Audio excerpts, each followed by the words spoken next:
L'émission L'Entretien vous est présentée grâce à notre sponsor Amana Assurance. La protection du capital humain choisie par les entreprises leaders algériennes. www.amana.dz.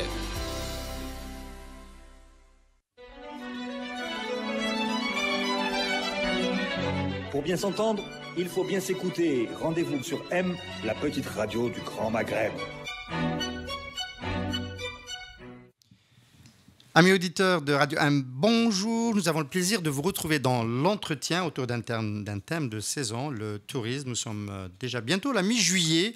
Nous abordons ce sujet avec M. Saïd Boukhlifa, président du syndicat national des agences de voyage et expert international, membre de l'ANFOR. Saïd Boukhlifa, bonjour. Bonjour. Merci d'être notre invité sur Radio M. Nous avons déjà un thème d'actualité brûlant aujourd'hui, cette déclaration du vice-président de la Fédération nationale des associations de tourisme algérien, qui a été repris en boucle par les médias selon laquelle les hôtels tunisiens poseraient des problèmes aux Algériens, aux touristes algériens qui sont en Tunisie. De quoi est-il question exactement, Monsieur Saïd Boukhlifa? Moi, je pense que cette intervention de ce vice-président a été faite à titre individuel. Et ce journal-là qui a évoqué, qui a dû rajouter sa fonction. Parce qu'il ne peut pas s'exprimer au nom de la fédération ou bien au nom du syndicat. Ce sont les règles. On peut pas, même le président lui-même ne peut pas faire des déclarations. Mais de quoi a-t-il voulu alerter l'opinion? Il avait laissé entendre que les Algériens ne sont plus acceptés, que les familles algériennes et tunisiennes étaient refusées dans les hôtels en Tunisie. Ça, en tant que professionnel, moi je le dis par expérience, comme je suis dans le secteur depuis 43 ans, la Tunisie, de 1980 à 2010, année de la crise, il était très rare et impossible pour des Tunisiens autochtones ou pour des Algériens de réserver au mois d'août dans certains grands hôtels gérés par des marques internationales. Ces hôtels, parce qu'ils étaient achetés pratiquement à 100% capacité litière, durant toute l'année, basse, moyenne, haute saison. Et certaines agences algériennes profanes, manquant de professionnalisme, pensaient débarquer au mois d'août ou au mois de juillet, avoir leur chambre. Ils envoient, eux, bon an, mal an, 300 clients, alors que des grands tours opérateurs européens envoient 100 000, chacun par année. 50 000 les moyennes et 10 000 les plus faibles. Nous, la meilleure des agences algériennes, envoie par année 2 000. 2 000. Mais la moyenne en général sur les 600 agences qui commercialisent la Tunisie, c'est 500 clients, pas plus, par agence. Et on veut avoir les mêmes tarifs. Nous, dans les belles années 70... Donc, ce que je comprends, ce que vous dites, M. Saïd Boukhlifa, c'est que, visiblement, c'est un opérateur qui n'a pas pu obtenir les chambres qu'il avait proposées à ses clients, qui s'est rebiffé avec cette déclaration, laissant entendre que tous les Algériens étaient refoulés de Tunisie, des hôtels tunisiens. Il l'a fait en son nom personnel, pas au nom de la fédération. Mais vous avez l'air de subodorer, de deviner que c'est parce qu'il a eu ce problème-là, il ne s'y est pas pris à temps. Il a eu ce problème-là, certainement, comme peut-être 2 ou 3 autres, parce que ces grands tours opérateurs, qui pendant plusieurs années travaillaient sur ces hôtels-là, sont revenus. Qui sont revenus, donc c'est... Ils reprennent la priorité. Ils reprennent la priorité, c'est de gros vendeurs. Ce sont des tours opérateurs qui font et défendent les destinations ailleurs. Donc, ce n'est pas des petits lutins des agences de voyage algériennes qui vont prendre la place de ces grands tours opérateurs. De toute façon, il y a eu un démenti, je pense. Oui, un démenti de la Fédération nationale des hôteliers tunisiens, la fédération qui m'ont contacté par téléphone, par Facebook, par Messenger. Je leur ai dit, ne vous en faites pas, les Algériens demeurent toujours fervents de la destination Tunisie, parce que chez nous, toutes les conditions ne sont pas réunies pour retenir notre clientèle nationale. Alors, vous m'offrez ça, vous pourrez faire une très très bonne transition vers le premier thème de cet entretien. Sortant des années 90, on ne pouvait pas se faire beaucoup de lubies sur la possibilité de construire une destination en Algérie rapidement. Par contre, à un moment donné, il a été question de lancer le tourisme domestique. Alors, on disait toujours il y a un déficit en structure litière. Oui. 50 000 lits seulement à l'heure actuelle. Voilà. Pour une demande nationale estimée à 2 millions d'Algériens qui aspirent à passer de bonnes vacances hébergés. On est toujours en retard. Bien sûr, on est toujours en retard. Pourquoi ? Parce que depuis mai 80 Il y a eu les résolutions du comité central du FLN. On était en pleine ascension, en pleine construction de la destination. On nous a intimé l'ordre d'arrêter le tourisme international. Nos complexes touristiques étaient complets. Dès janvier, étaient complets pour l'été, par les touristes étrangers, les tour opérateurs. D'Al-Qal al-Morjan jusqu'aux Andalous à Oran. Donc, il nous a dit qu'il faut vous occuper du tourisme interne, tourisme domestique, social, à l'époque. Ça, c'est en 80. Mai 80. Mais l'État, à ce jour, 38 ans, n'a jamais mis en place les infrastructures nécessaires qu'il fallait, notamment le camping, les centres de vacances aérés, les auberges de jeunesse touristique, etc. Donc vous vous dites que le rattrapage, il a eu lieu, en fait, pour essayer de s'arrêter quelques secondes sur cet aspect-là, parce que bon, quand on entend parler les membres du gouvernement, notamment le ministre du Tourisme, mais aussi le Premier ministre, on nous avance le nombre de lits réalisés dans les hôtels 3 étoiles, 4 étoiles, et donc une capacité d'hébergement qui a quand même triplé sur les 10 dernières années. Oui, triplé, mais surtout au niveau de l'hôtellerie urbaine. Parce que l'hôtellerie urbaine rapporte. L'hôtellerie balnéaire ne travaille seulement que juillet et août, en été. Et ceux qui ne sont pas compétents en marketing hôtelier ne savent pas faire rentabiliser leur centre de vacances ou bien leur hôtel en basse et moyenne saison. Parce qu'il y a le produit congrès incentive, ce qu'on appelle plutôt MICE, Meeting, Incentive, Congrès, Events, l'événementiel. Les créer, c'est-à-dire chez eux en tant que produit d'appoint à la saison estivale, faire des congrès, des séminaires, des incentives, etc. dans leurs hôtels. On va revenir un instant sur la capacité, l'attractivité du balnéaire en Algérie, mais auparavant, est-ce que ces infrastructures, cet investissement dans les hôtels de ville, urbains, est-ce que ce n'est pas quand même une première base physique qui peut permettre d'améliorer la mobilité des Algériens, de mieux découvrir leur ville, d'aller se poser dans des villes, à Annaba, Constantine, des Constantinois qui visitent Oran, etc. Est-ce que ce n'est pas quand même il y a le tourisme du week-end, des vacances de l'intérieur de la saison? Non, tout à fait, parce que mais malheureusement, ce programme qui a été initié par Souchrif Rahmani, et moi j'étais au niveau de son cabinet à l'époque, remonte à 2008. À la suite des assises nationales et internationales que nous avons tenues au Palais des Nations Club des Pins en février 2008. 10 années après, et on avait à l'époque mis en place un schéma directeur d'aménagement touristique qui signifie schéma de développement touristique du pays, le SDAT. À l'horizon 2030, il a été négligé par les pouvoirs publics, il est mis de côté, nous avons perdu 10 ans sur tous les plans. Alors, quand on perd 10 ans, qu'est-ce qu'on perd? On perd des zones d'extension touristique qui étaient répertoriées et qui sont passées à d'autres activités? Oui, qui sont grignotées, détournées pour des privés, des ragondins, comme je les ai appelés, et aussi, soi-disant, pour utilité publique, par des walis, parce que la culture touristique n'existe pas également au niveau des hauts responsables de l'État. Je l'ai souvent écrit, j'ai souvent dit, et même quand j'étais au cabinet, d'ailleurs, une fois, le quotidien d'Oran avait publié mon interview, les hauts responsables de l'État ne croient pas au tourisme. C'est un manque de conviction, adossé à une absence de volonté politique. La volonté politique, nous l'avons vécue, elle a existé dans les années 70, à travers la charte du tourisme 66, élaborée sous Abdelaziz Mahoui, et on a construit les fameux hôtels Pouillon, au niveau du balnéaire et au niveau du sud. On a ouvert 3 instituts, Boussaada Biskra, Boussaada Tizi Ouzou et Lorassi, pour les managers.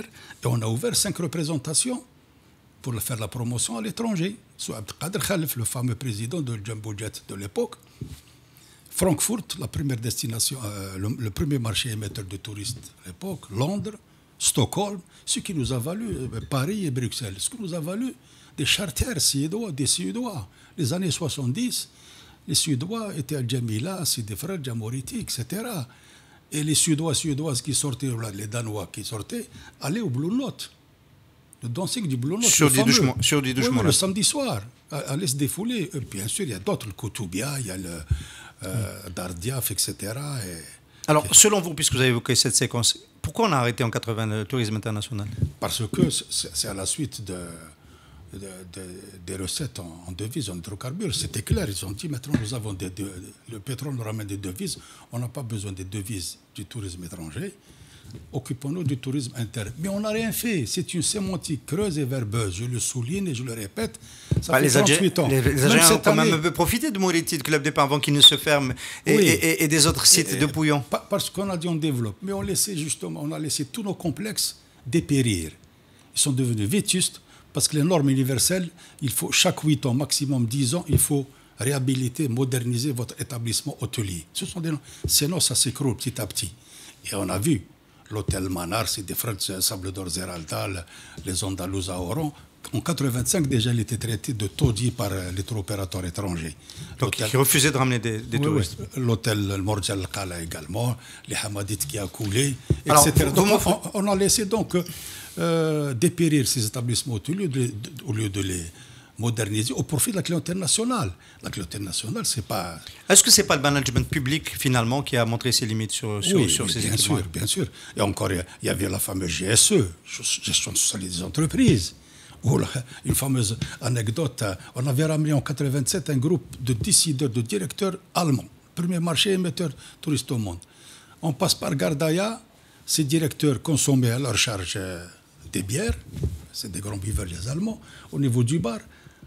Vers 20h, l'électricité s'éteint et revient, à 3 reprises. La 4e fois, c'était l'obscurité. Pourquoi? Le guide est allé voir le barman. Qu'est-ce qui se passe? Ah, ça y est, moi j'ai terminé ma journée. Il n'y a personne. Et puis tu ne peux pas faire des heures supplémentaires. Non. On ne me paye pas les heures supplémentaires parce que la GSE refuse cela. Gestion sociale des entreprises. Et ce barman n'a jamais été sanctionné, etc. Ces directeurs d'agences de voyage allemandes, à eux, on leur a refusé de leur servir en payant des clients. Comment voulez-vous qu'ils vous envoient des touristes avec cette mentalité? C'est arrivé quand, ça? 87, les années 80, et je profite de l'occasion pour dire qu'il y en a une bonne centaine d'anecdotes dans mon livre qui va sortir d'ici octobre, les mémoires touristiques algériennes, 62-2017. Mais celle-là, elle est mortelle. Parce que là, premier marché émetteur, quand on se conduit comme ça avec des décideurs... Et il est encore pire aussi. Alors, est-ce que c'est normal, là on parle de 87, est-ce que c'est normal qu'en 2018, le parc des actifs en hôtel, les actifs publics, soit à peu près le même? Il n'y a pas eu beaucoup de privatisation. On a même peut-être des cas de renationalisation. Enfin, en Colombie. Il y a une soixantaine. Il y a une soixantaine actuelle qui sont en train d'être réhabilités. Oui, est-ce que déjà c'est normal? On parle de 900 millions de dollars pour réhabiliter le parc. Pour réhabiliter, chose qui ne le disent pas. Je vois les travaux de l'ex-hôtel, l'hôtel Saphir, ex-hôtel Aliti. C'est un gouffre, ça dure depuis 2 ans et ça n'a pas l'air de finir. Oui, c'est trop long, parce qu'avec ces ouvertures de plis, ces marchés, les responsables maintenant, ils ont peur. Alors je vous pose une question directe, est-ce qu'il n'aurait pas mieux valu pour le trésor public, pour la gestion, pour l'attractivité du tourisme, les privatiser directement? Bien sûr, nous sommes le seul pays en Afrique qui gère encore des hôtels, c'est-à-dire l'État gère des hôtels, comme on dit vulgairement. Servir la soupe et tirer la chasse après le client, l'État n'a pas à ça. Vous le savez très bien, la priorité, c'est l'éducation, la santé, etc. C'est pas l'État de servir un petit café, un petit déjeuner. C'est au privé. Et le privé, il travaille H24, un bon privé qui est encouragé, mais qui doit être contrôlé. Parce qu'il y a beaucoup de privés qui laissent, comme on dit, dans la gestion, laissent beaucoup à désirer. Ce sont des petits hôtels qu'on a autorisé justement à construire au niveau du balnéaire, avec une architecture hideuse, repoussante, qui n'existe nulle part sur le bassin méditerranéen, malheureusement, dans des investissements. Ils ont pris de belles places maintenant. S'il y a des grands investisseurs, nous n'avons pas un seul complexe touristique digne de ceux qu'on trouve à Hammamet Yasmin, à Antalya en Turquie, à Sharm el-Sheikh en Égypte, ou bien à Saïdia, la nouvelle station balnéaire au Maroc, qui est séparée par un oued de Porsay. Marsa Belmehdi. C'est ça, quand il y a une volonté politique, on réussit. Cette volonté politique est absente depuis 30 ans. Je suis acteur et témoin, je peux le souligner.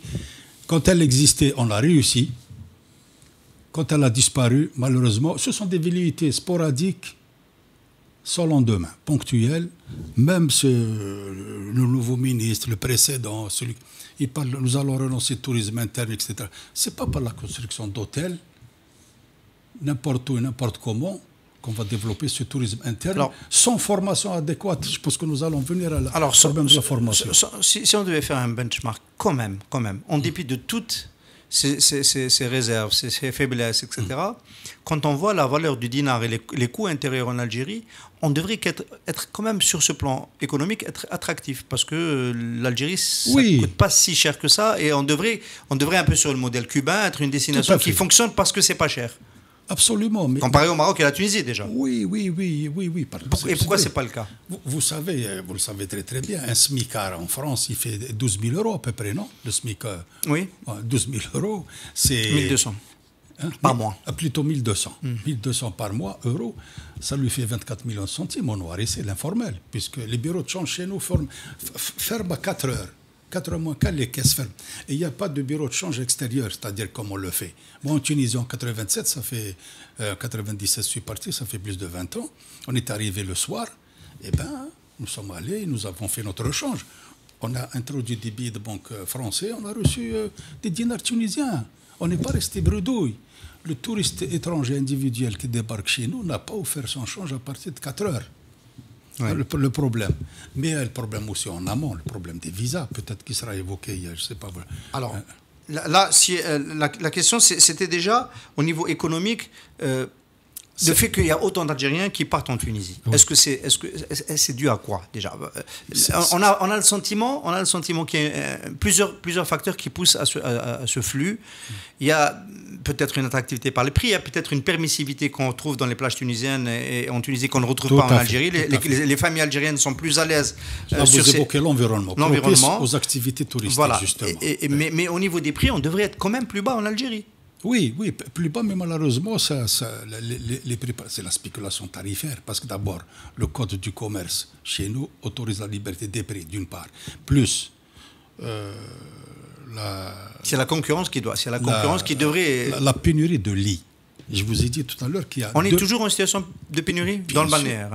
Vous savez, 50 000 lits. C'est-à-dire que 50 000 Algériens peuvent être hébergés aujourd'hui ou bien au mois d'août. 50 000. On parle du balnéaire. Du balnéaire, oui, 50 000. Alors qu'il y a une demande potentielle aujourd'hui estimée à 2 millions d'estivants algériens et qui remonte bientôt à 5-6 ans. Nous avons fait des analyses. Qui espèrent passer dans un petit hôtel. Ça va d'une étoile aux 5 étoiles. Les Algériens il n'y a pas. Donc, pénurie. Plus aussi nos plages. Nos plages sont devenues rebutantes, repoussantes, sales, agressives. Vous ne pouvez plus passer une journée en plage, ou bien à la plage, tranquillement, sereinement avec votre famille ou en couple. Avec votre petite copine ou bien avec votre copain. Ce n'est plus possible. Ça s'est dégradé. Moi, je l'observe. Je fais les plages d'Est et de l'Ouest depuis des années. Dans le cadre de mon travail d'expert, de chercheur, ça s'est dégradé énormément. Il y a 20 ans, vous pouvez passer de très bonnes vacances journalières en bord de mer. Donc, absence de plage accueillante, propre, où le civisme règne. Ce sont des voyous qui gèrent des voyous dans leur majorité. Le fameux plagiste, là. Il y a eu un meurtre. Oui. En Oranie. Trouvez-moi un pays sur le 21e pays méditerranéen où il y a eu un plagiste qui a tué avec un couteau un pauvre citoyen qui est venu en famille devant son épouse et ses 2 enfants poignardés parce qu'il n'a pas voulu payer, il n'a voulu pas de place. Et l'État dit les plages sont... Mais il ne met pas les moyens coercitifs, rédhibitoires ou bien de contrôle répressif. On avance une décision administrative et on laisse faire. Alors dans un contexte comme ça, est-ce qu'on peut imaginer que les applications digitales et le nouveau modèle d'affaires va peut-être venir pallier à cette offre de lits qui manque, à peut-être des services qui manquent. Bon, on a Airbnb, on sait qu'il place des voyageurs en Algérie. Oui. Il y a un flux qui échappe, on va dire, au circuit de l'industrie touristique classique. Est-ce que ce n'est pas un phénomène qui peut s'accélérer les prochaines années, un peu sur le modèle de ce qui se passe dans les taxis, dans le modèle des applications de taxis digitales avec YACIR, Temtem et les autres? Oui, tout à fait. Mais actuellement, le tourisme chez nous se développe dans un cadre de désordre, d'anarchie. C'est pratiquement le grand bazar, parce qu'il n'y a pas de mise en tourisme de l'Algérie qui est prévue dans le schéma. Je parle déjà du domestique, des Algériens qui veulent aller d'une partie de l'Algérie à l'autre. Le domestique, mais je tiens à vous préciser, de nos jours, ça n'existe pas ailleurs, la dichotomie tourisme domestique. Pas, oui. Le service est pour tout le monde. C'est le même. Vous développez votre tourisme tout court. Que ce soit un Argentin qui vient ou un Algérien qui vient, c'est le même service, c'est le même hôtel. Cette dichotomie existait au temps du socialisme, on disait le tourisme national, social, familial, etc. Bon, c'était de la démagogie de l'époque parce que... Aujourd'hui, c'est un marché et c'est celui qui a un pouvoir d'achat. Et je reviens à votre remarque pertinente, effectivement, devant la faiblesse de notre dinar par rapport à l'euro. En principe, on est inondé de touristes, même à titre individuel, qui viennent ici passer des vacances, faire travailler l'artisanat, acheter de l'artisanat, ils passent des vacances, faire travailler ce qu'on appelle tous les effets induits, les commerces, aller dans les restaurants, ils passent la nuit dans leurs hôtels, mais dehors, le tourisme c'est dehors aussi, c'est des services à l'extérieur. Ils auraient fait travailler notre économie. Alors, mais malheureusement, il y a un problème de visa. Ça ne se passe pas parce qu'il y a le visa. On est d'accord pour dire qu'il y a un embargo, l'Algérie empêche les touristes de venir. On ne peut pas dire les choses autrement. Elle demeure fermée, ce que nous disent les étrangers. Et si vous permettez, en une minute, vous connaissez tous Yann Arthus Bertrand, qui a fait le fameux reportage de l'Algérie vue d'en haut. Hein, vue du ciel. Vue du ciel. Il avait dit sur 2 plateaux de télé françaises, séparément, il a dit, si l'Algérie s'ouvrait au tourisme, ça veut dire qu'elle est fermée. Et ce n'est pas le seul, je le dis, et moi je suis au niveau de 2 grandes associations mondiales du tourisme, celle des experts et celle de la formation hôtelière, on me le dit, si l'Algérie s'ouvrait au tourisme, ça serait bien pour ce pays, parce qu'il est beaucoup mieux que le Maroc et la Tunisie réunis. Et il continue. J'ai fait pratiquement le tour du monde en visitant plus de 200 pays. Je peux dire et affirmer que l'Algérie, c'est le plus beau. Bon, c'est beau tout ça pour nous, les Algériens, mais c'est une offrande divine. Qu'a fait l'homme, notamment ceux qui ont incarné l'État depuis les 30 dernières années? On a négligé ce secteur touristique, mais on n'a pas protégé notre côte touristique qui se dégrade. Et il faut, je tiens à le souligner, que beaucoup de personnes ne le savent pas. Sur le 1600 km de côte, avant c'était 1250 km, le tiers, ce sont des terres agricoles. Un autre tiers, ce sont des criques. Il ne reste qu'un tiers de plages sablonneuses. Donc, arrêtons de nous gargariser 1600 km de côte. Mais bon, ça fait quand même, ça reste important. Oui. Même en divisant par 3. Oui, c'est 100 km, mais c'est-à-dire 100 km où la plupart ont été détournés des zones d'expansion touristique. En 1980, on avait inventorié 19 zones d'expansion touristique, il n'en reste que 9 aujourd'hui. Détourner, au lieu d'investir, de favoriser l'investissement. Hein. Et on a raté le grand tournant historique en 2008, où de gros investisseurs émiratis, saoudiens, etc., qui devaient investir et qui allaient construire pratiquement des établissements hôteliers dignes de ce que nous voyons sur nos concurrents méditerranéens, la Tunisie, le Maroc, Antalya en Turquie, ou bien Sharm el-Sheikh en Égypte. On les a bloqués en dernière minute. Ça fait 10 ans. Eux, en 2 ans, 3 ans, ils les auraient terminés. Là, oui, on aurait au moins la moitié des Algériens qui partent en Tunisie qui seraient restés ici parce qu'ils auraient eu de très bonnes prestations, un grand confort, des plages propres, accueillantes, où on se repose et on se recharge les accus.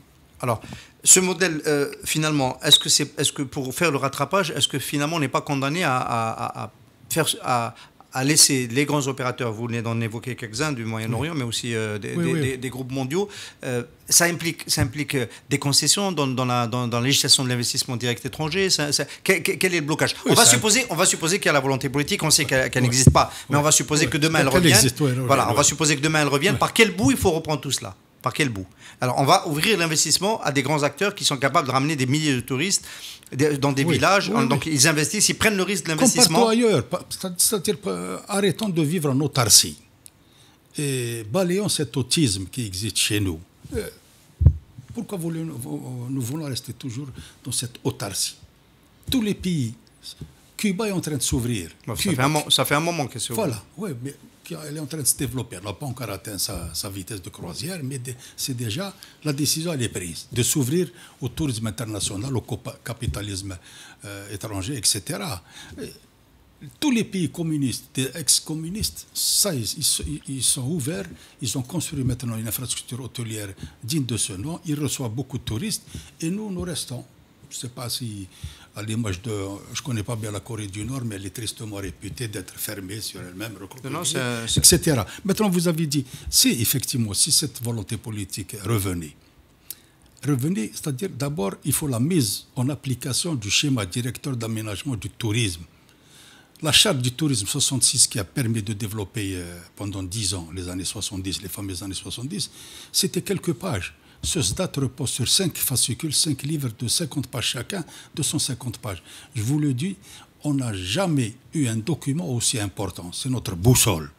À l'horizon 2030, il faut le reprendre. Alors, dans cette boussole, le tourisme saharien, vous lui donnez quelle place? Il est très important. Produit d'appel Oui, c'est un produit d'appel de toute façon dans l'imaginaire et au niveau des prescripteurs de voyage à l'étranger. C'est d'abord ça l'Algérie. L'Algérie, c'est une destination saharienne. Le tourisme balnéaire au niveau des décideurs européens, les grands touristes européens, ça y est, il est rayé définitivement, je dis. Le balnéaire est rayé. Le dernier touriste italien qui est venu dans le cadre d'un voyage organisé, ce qu'on appelle le tour operating, ils ont séjourné à la Corne d'Or Tipaza en 90. Moi, j'étais à l'ONAT et ce contrat-là, ils l'ont signé. Travel Club Milano. Donc, ça fait 28 ans qu'on n'a plus de touristes dans ce cadre. Dans le cadre de voyage organisé. Sur le balnéaire. Les rares qu'on voit sur la côte, ce sont des travailleurs chez nous, des résidents chez nous, travailleurs qu'on ne peut pas considérer comme des touristes. Et les derniers Belges, Français, Hollandais, Allemands, Italiens, en 86. C'est des frères Zeralda Tipaza. Ils ne sont plus revenus, ça fait 32 ans. Dans le cadre de voyage organisé, ils ont dit ça y est, c'est fini, le tourisme balnéaire chez vous. Déjà, les nationaux fuient ce tourisme balnéaire. Comment voulez-vous qu'un Suisse aseptisé ou un Allemand rigoureux ou un Français râleur vienne séjourner chez nous sur la côte? Il ne nous reste que le tourisme saharien et le tourisme culturel. Nous sommes la deuxième destination mondiale en termes de vestiges romains après l'antique Rome, l'Italie. Mais on n'a pas su mettre en valeur ces 21 sites romains. On ne connaît que Tipaza, Djamila, Timgad, Hippone, Madorm, Daouroch. Oui. Et ça va pas au-delà. Donc, vous, on arrive un peu à la fin de cet entretien. On a quand même un peu le sentiment que le gap est tellement important qu'il va falloir peut-être une thérapie de choc pour essayer de faire le rattrapage. Ces derniers temps, on est en contexte de Coupe du Monde. Il y a une demi-finale qui est la deuxième qui va se jouer tout à l'heure. Tout à fait, oui. On commence à parler de plus en plus d'une candidature maghrébine avec Tunisie, Maroc, Algérie. Le Maroc tout seul n'y arrivera pas. Et c'est clair que maintenant, avec 48 pays, il doit bien se rendre à la réalité. Est-ce que ce n'est pas aussi ce chemin qu'il faut utiliser? Parce que des fois, un pays s'ouvre à l'occasion d'un grand événement planétaire. Tout à fait, parce que si l'Algérie s'ouvre, elle s'engage. Ensuite, elle reçoit un cahier de charge et elle est contrainte de l'appliquer. Cahier de charge, c'est développement des infrastructures au niveau international, formation du personnel, ouverture de votre communication, etc., souplesse dans l'octroi des visas, construction des terrains de camping, des auberges de jeunesse, parce que toute cette masse qui va venir, les supporters, ce sont à 80% des jeunes qui se déplacent. Effectivement, ça serait une thérapie de choc, ça serait merveilleux. Et là, ça serait, je pense, un envol réel. Parce qu'il y a eu une esquisse sous Salah Mentori Rahmou, homme de culture et de communication. On l'a eu en tant que vice-ministre tourisme en 86. La chute brutale aussi des revenus pétroliers, on va inciter toujours le comité central à inciter l'agriculture et le tourisme à être réanimés. Et on nous a ramené Mohamed Salah. On allait à 2 salons, Paris et Berlin. Berlin, c'est la première foire au monde. Il nous a permis de rajouter Göteborg, la Suède, Copenhague, le Danemark, Madrid, Milan, etc., Utrecht en Hollande, ce qui nous a permis de commencer à récupérer les flux touristiques déjà des années... Avant qu'il y ait cette anecdote de Boussaada. De Boussaada. Qui a tout empilé. De Gerdaya. Ah, c'était passé à Gerdaya.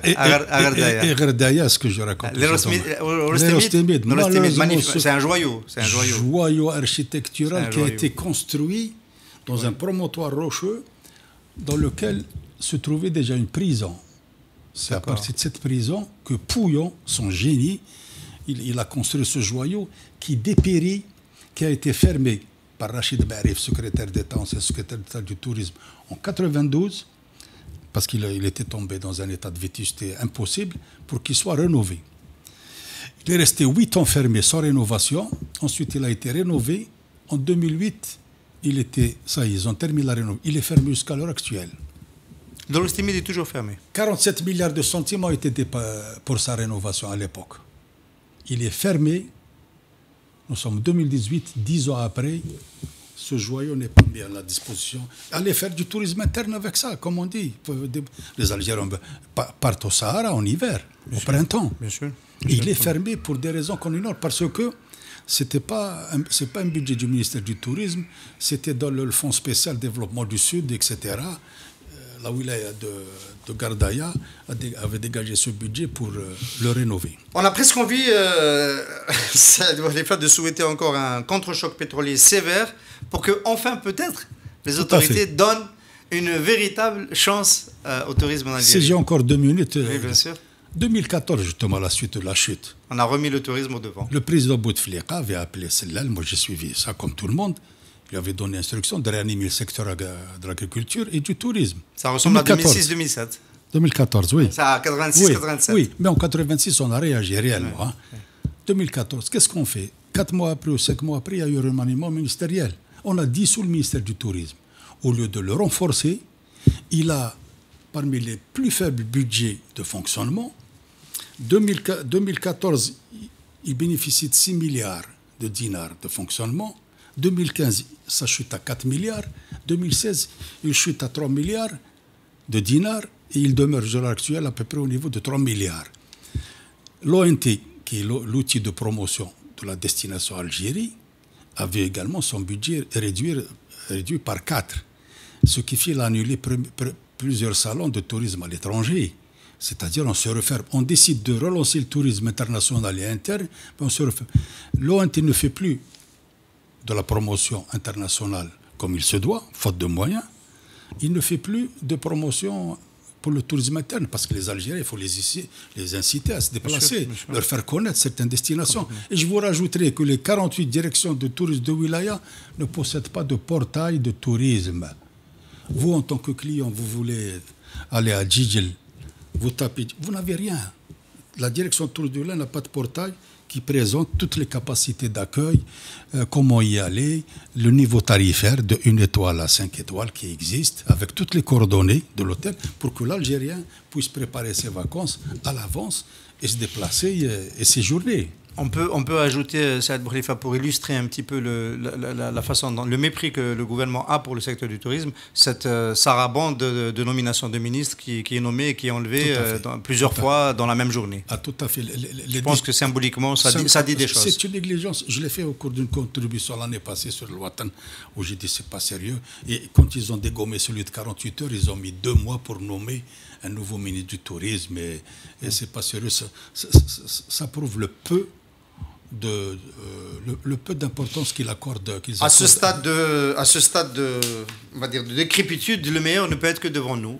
L'ouverture et la réhabilitation de la destination Algérie, c'est tout le bien qu'on va se souhaiter. Absolument. Et c'est bien dommage pour ce très beau pays. C'est pas de ne pas le partager avec le reste de l'humanité. Exactement, parce que le tourisme, c'est l'esprit d'ouverture, Et nous aimons bien découvrir d'autres destinations et on serait toujours fiers de découvrir la nôtre. Et dans les années 70-80, les belles années du tourisme algérien, tous nous disaient que vous êtes un peuple merveilleux, très hospitalier.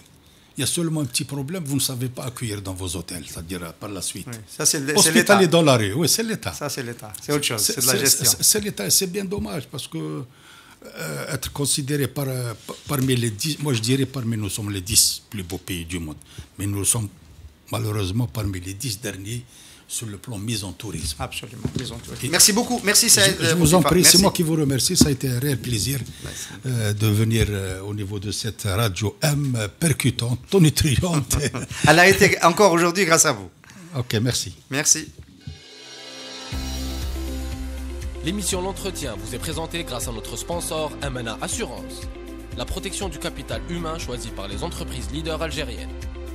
www.amana.dz.